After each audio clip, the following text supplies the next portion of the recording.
Abuse of discretion talaga. Napakinggan tayo ng Korte Suprema. Sana naman matauhan tong COMELEC. Napaka-grave abuse of discretion talaga. Pang masabi ko sa inyo, binoto kami ng 2 milyong Pilipino, 'di ba? Ano sabi nung Kabataan Party List? Deserve daw namin 'to. Binoto lang sila ng 300,000. Kami binoto ng 2,300,000. Bakit ganoon ang mga Pilipino? Dahil naniniwala ang ating mga pulis, sundalo, OFWs at milyong-milyong Pilipino na yung ginagawa namin, yun dapat ang gawin. Sino ang kaisa-isang nag-file sa Kongreso ng panukalang batas para ibalik ang death penalty para sa mga kurakot, mandarambong, teroristang NPA at heinous criminals? Walang iba, Duterte Youth Party List lang. Sino ang nakikipag-away para ang inyong mga anak at apo after nyo alagaan ng ilang taon ay hindi ma-recruit ng NPA sa kolehiyo? Kami lang nakikipag-away doon. At masabi ko sa inyo, ngayong eleksyon na ito, wala kami kahit isang poster, wala kaming TV ad, wala kaming radio ad. Hindi kami katulad ng napakaraming party list dyan na gumagastos ng hindi lang milyon, daang-daang milyon pa para makaupo lamang. Ang inyong Duterte Youth Party List, hindi nangungurakot, nagpapanukalang batas pa para ma-death penalty lahat ng kurakot na opisyal sa gobyerno. Kami ay ibinoto nyo, hindi dahil nagbayad kami, wala kami inabot kahit piso, ibinoto nyo kami dahil gusto nyo kahapon sa proklamasyon, maproklama ang inyong Duterte Youth Party List para patuloy na makipaglaban sa Kongreso. Bakit hindi kami pinayagan kahapon? So ito ang solusyon, nakaisa-isang solusyon.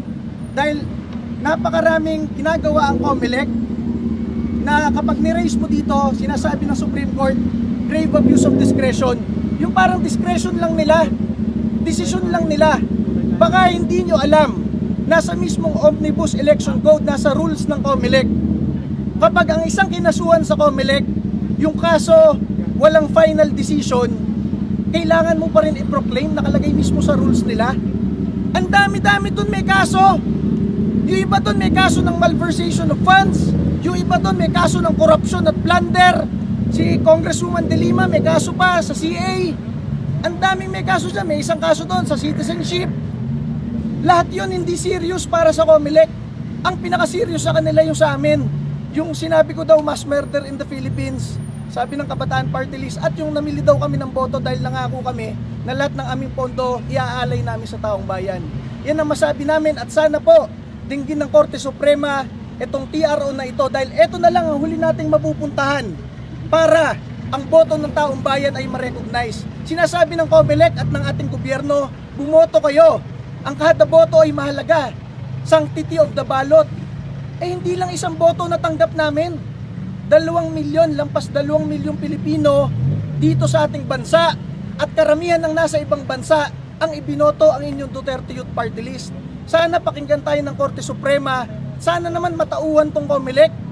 Napaka-grave abuse of discretion talaga. So ito na nga mga kababayan, no, nagpasaklolo na po sa Supreme Court si Duterte Youth Party List Chairman Ronald Cardema, no, about nga po dito sa hindi pagproklama sa kanilang party list, ang Duterte Youth Party List ng COMELEC mga kababayan. No, matatandaan natin na hindi po naiproklama ang Duterte Youth Party List, kasama na rin po ang BH or Bagong Henerasyon Party List mga kababayan. Hindi po sila naproklama ng National Board of Canvassers, no, dahil meron pa daw pending na kaso mga kababayan, itong Duterte Youth Party List na inihain ng Kabataan Party List noong pang September of 2019 at kaya ngayon naman ay tumakbo sila sa Supreme Court mga kababayan at mag-file ng petition, no, ng grave abuse of discretion ang Duterte Youth Party List dahil dito sa ginawa po ng COMELEC na hindi pag-proklama sa kanila. At sinabi po ni Chairman Ronald Cardema ng Duterte Youth Party List mga kababayan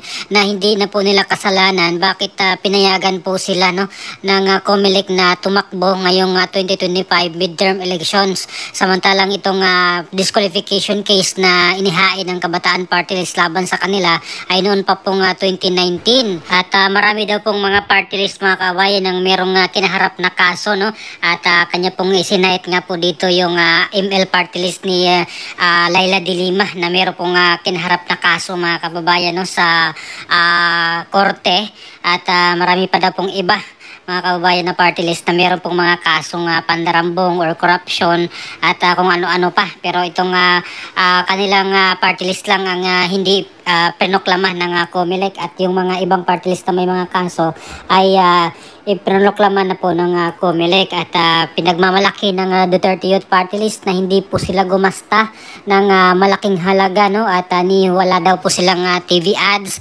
mga tarpaulin, kung ano-ano pang mga gamit pang kampanya nung nakarang eleksyon, no? Talagang diretso sila sa tao yung kanilang kampanya, at magserbisyo sila sa mga tao ng walang halong politika, mga kababayan. Yun yung pong pinagmalaki ng Duterte Youth Party List. Samantalang ina-assure naman ni COMELEC Chairman George Garcia, mga kababayan, na resolbahin nila ito bago po ang June 30, no?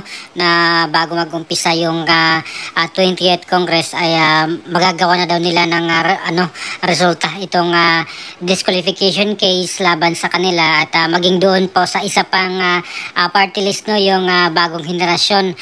Before June 30 daw ay meron na po silang resulta sa kanilang investigation, mga kabayan. Kaya nga po nila hindi daw prenoklama muna itong dalawang party list dahil merong mga pending cases, at sumunod daw sila sa alituntunin, mga kabayan, no, ng COMELEC para ditong ma-resolve itong mga issue na kinaharap po nila.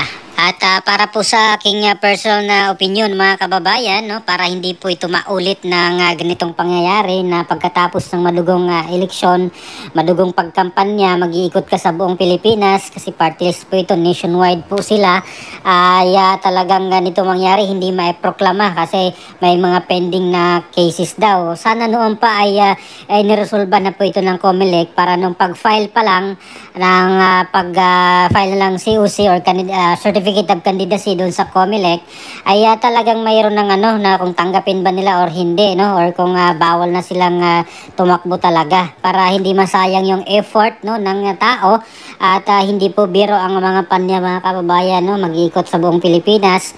Party list po ito, nationwide po ang kanilang coverage nito. Ayan, para sa mga party list na may mga kaso ay sana bilisan po ng COMELEC itong kanilang pag-resolba para hindi na po maabot sa ganito or aabot sa ganitong senaryo na kung kailan manalo ka na ay hindi pala maiproklama dahil meron mga pending cases, mga kababayan, doon sa kanilang tanggapan. So ano pong opinion nyo dito, mga kababayan, no, sa pangyayaring ito na hindi maiproklama kasi meron daw mga DQ cases na inihain noong pang 2019 at hanggang ngayon ay hindi pa po na-resolve ng COMELEC, mga kababayan. So please comment down below ano pong masasabi nyo. Maraming salamat. God bless po sa ating lahat.